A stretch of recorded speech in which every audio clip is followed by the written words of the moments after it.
guarantee there's nobody else here today who has a Nobel Peace Prize winner as an ancestor, which I think you do, in the form of Arthur Henderson. Well, he's our great-grandfather. We're sisters. Right. And this all came down to us through our mother, who's now not with us. He was leader of the Labour Party. He started as working in the foundries, as poor as you can be, for Stevenson's, and worked his way up, started all the unions up, and eventually ended up as Foreign Secretary. So this was right back at the beginning of the 20th century, yes. Yeah. around about 1900, yeah.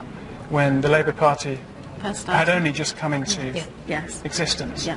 And he won the Nobel Peace Prize in 1933 for his work with the League of Nations, which obviously eventually became the United Nations. So not only was he a very significant Labour politician, Yes. he also had an international role. Yeah. Yeah. He became Foreign Secretary. They did want him to be Prime Minister, but he didn't like all the fuss. So he must have been at Versailles at the very end of the First World War, when politicians were really just trying to put Europe back together after it had been literally smashed to pieces. He would have been, am I right, one of the people who was negotiating the terms of that treaty. Yeah. And he was clearly passionate about it. He seems to have published a pamphlet in his own right on the subject of the peace terms. And so he continued this peace work right up until he won. Died. And he died in 1935. He won the Nobel Peace Prize in 1933. So let's have a little look at these documents that you've brought. This is only a small proportion of several bags which I saw. This looks to be the book that was, or one of the books that was given to him to celebrate the work that he did for the World League of Peace, Yeah. which, as I understand it, was the body which went before the League of Nations. There is a bust of him in Geneva, which I'd like to see one day.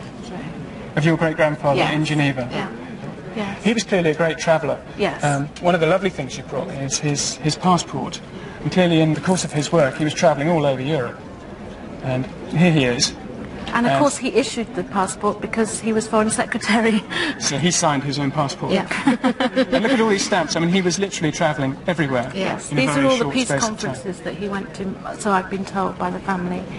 That in itself is a very remarkable document. Is there any other memorabilia of the Nobel Peace Prize?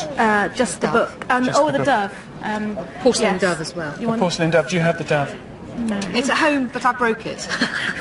Sorry. You broke the Nobel Peace Prize dove. Yes. With a hoover. When she was a teenager. With a hoover.